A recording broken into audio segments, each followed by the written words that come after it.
এখানে একটা ফেরি ছিল, 2006 সালে ফেরিটা এখান থেকে নিয়ে গেছে। ওপারে আপনার শরণখোলা, রান্দা, তাফালবাড়িয়া, বাগেরহাট জেলা, ওপার থেকে এপারে আসতে অনেক কষ্ট হয় মানুষের।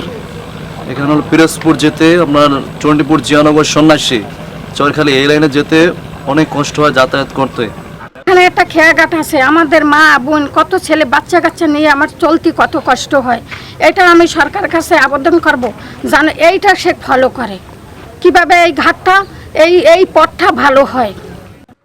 পিরিজপুরের লাস্ট সীমানা, আর ওইটা হচ্ছে শরণখোলা, ঠিক আছে? শরণখোলার আর এই যে এই মাত্র যে যাত্রীটা গেছে দেখেন কত কষ্ট করে গেছে। এখানে যদি একটা ফেরি থাকতো কি একটা ঘাট থাকতো তো সে আসতে পারবে ভালো করে ইনশাল্লাহ উঠতে পারতো নাকি।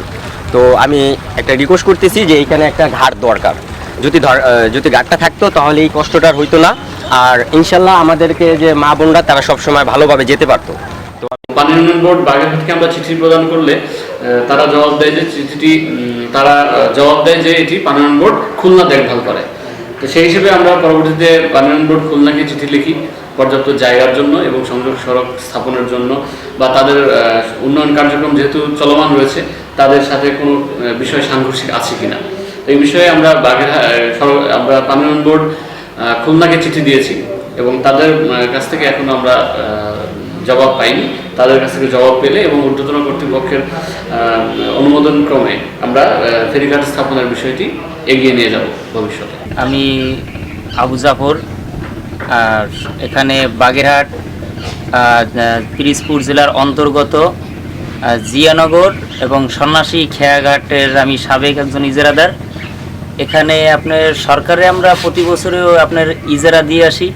তো ইজারার টাকাটা নেয় ঠিকই সরকার, কিন্তু সরকারিভাবে সম্ভবত সাহায্যও দেয় সরকার, কারণ সরকার বাংলাদেশের প্রতিটা জায়গাতেই উন্নয়নের রোল মডেল।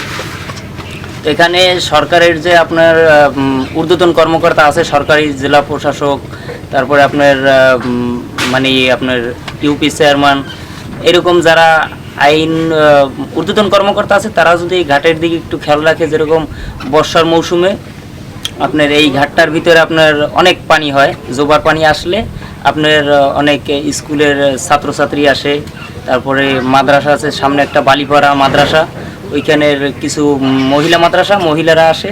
তো তারা দেখা যায় অতিরিক্ত পানি হওয়ার কারণে এই ঘাটটা দিয়ে তাদের নামতে খুবই কষ্ট হয়। ওই বোরকা পরা থাকে বা কোনো বয়স্ক রোগী আসে, মহিলা আসে, তো তারা নামতে খুবই দুর্ভোগ হয় তারা। এটা যদি আপনার প্রশাসনের চোখে পড়ে বা প্রশাসন যেন আমাদের এই জিনিসটা নিজ উদ্যোগে করে দেয়, তাহলে জনসাধারণের জন্য খুবই উপকৃত হবে এবং ইজারাদাররাও উপকার হবে তাদের, কারণ এই যাত্রীদের বিভিন্ন সময় বিভিন্ন কথা শুনতে হয়।